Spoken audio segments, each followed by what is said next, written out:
Great Group Reads was founded in 2009 as an initiative to support National Reading Group Month, which is October of each year.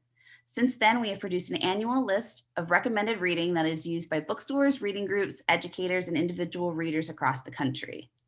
Each year, publishers submit hundreds of books to the WNBA for consideration in Great Group Reads. We have a committee who is dedicated to working on the program, and they facilitate getting the books into our reading committee's hands. All of the readers receive the books for free, and they must commit to reading 20 to 25 books or so between March and July. Joining us today is Linda Rosen. Linda serves as Great Group Reads coordinator, and she's the author of 2 books, The Disharmony of Silence, which was published last year, and Sisters of the Vine, which is available for pre-order now. Hi, Linda. Hi, thank you. Thanks for being here. Can you tell us how you got involved with GGR? Yes, I will. I love being on GGR. And telling you how I got involved is kind of fun. I honestly can't remember when I joined WNBA. I think it was possibly 2011. And I was at a spring brunch. Okay. And Roz Reisner, who was the chairperson of Great Group Reads at the time, I met her at the brunch. And we were chatting about books, and she asked me if I wanted to be on the committee. And I said, absolutely. Well, like a day or two later, maybe it was, she called me and she said, how would you like to be an initial reader? I had no idea what I was getting myself into. At the time, we maybe got 100 submissions, and Roz and I would go through them all and decide which was appropriate for the committee to decide and narrow it down to the 20 that make the final list. Over the years, B.B. Breckner and now Kristen Knox are the chairpersons. I've been the initial reader along with them. Thankfully, now we have about 4 initial readers because we get over 200 submissions. And as an initial reader, it's very exciting. I mean, I go to my mailbox and there's books. I open my front door, I trip over books. My inbox is filled with ebooks. It's exciting. I need more bookshelves. And we go through them. We start in February going through the books and then passing them on to the committee. And the committee then narrows it down to we narrow it down to about 60 that go to the committee, and the committee then narrows it down to the final 20. And it's a long process, but it's great. That's great. What has been your favorite thing that you've come across that you might not have expected? You know, I knew you were going to ask me this. So I really thought about it, and I have a bunch of things. One, when I started, I was writing myself, but I wasn't published yet. And it opened my eyes to a lot of different ways of writing. And then when I got published, it was phenomenal because I had connected with a lot of the writers that are on our lists. Some of them I've had at my book clubs, either in person or virtually. And one of them actually wrote a wonderful blurb for my first book. So it was a lot of personal connection, which I never would have had. But the other is the excitement of reading all these books and many debut authors, or even those who you would never hear about. They're not on the New York Times bestseller list necessarily.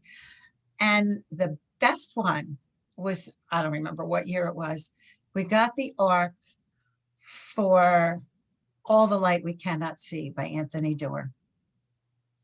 He was an unknown. I read that as the initial reader. I passed it on to the committee. Months later, I emailed them like, whoa, we had him first when he won the Pulitzer. It was like, we had him first, you know, and that was very exciting. So you never know who you're going to find. Yeah. That's so wonderful.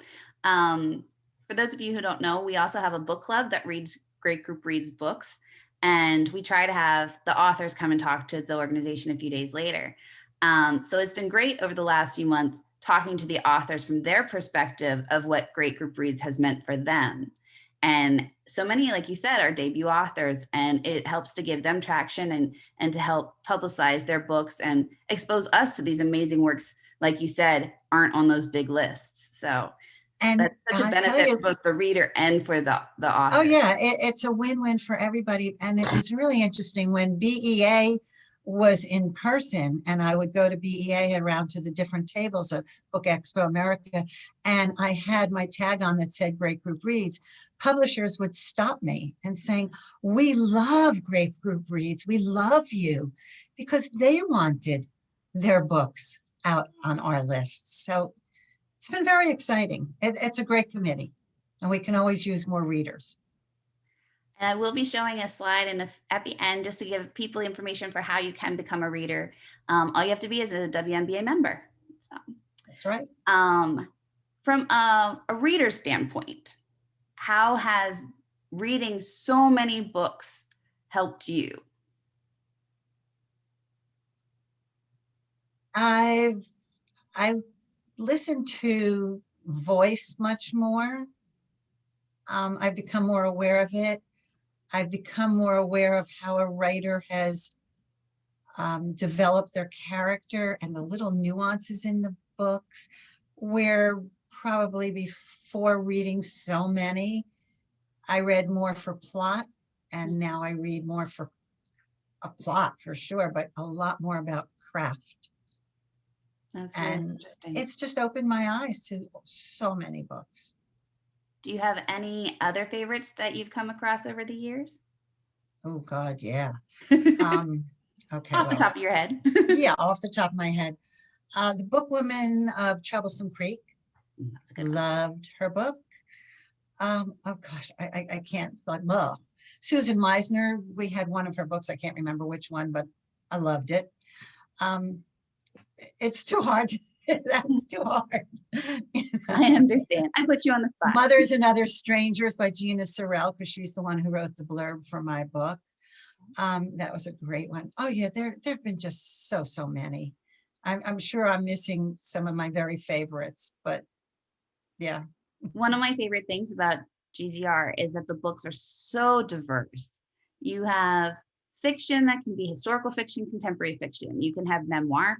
You can have own voices that are really getting prominent exposure. You can have just made up stories that are fun and just relaxing. There's so many different tones. There's books that for every season, for every possible mood you can be in, and I love that. Yeah, well, we try hard to get a diverse list. We really do. As long as these books have some meat in them that book clubs can discuss. That's Mhm. really what it's all about. And yeah, there've been so many wonderful titles. Some have really climbed to the top, and some are staying quiet, but still out there selling. And by having GGR list all over, we help those books keep selling, and Yeah, that's an important thing, I think. So, yeah, yeah. what are some reasons you would encourage members to become a reader? Okay, well, one, you're going to get tons of free books. Okay, some you won't want. I mean, the ones that I don't want anymore, I donate somewhere, little free libraries and those kinds of places, or wherever you can donate. But yeah, you're going to get tons of free books. You're going to be introduced to authors that you probably would not have picked up on your own, because there's a lot of debuts. And just being on a committee with other WNBA members, because we have our own private blog where we discuss the books, whether we think they should be on the final list or not, or why. You're meeting other members. It's great networking. It it's just, that's why we're here, to network.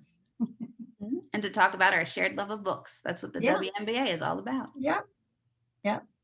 Well, thank you so much, Linda, for exploring GGR for us, or explaining, I should say. I think if you haven't heard of the program, uh, Linda gave a great overview, and we hope you will check out more information. And I'm just going to pop up where you can find that information. You can learn more on our website.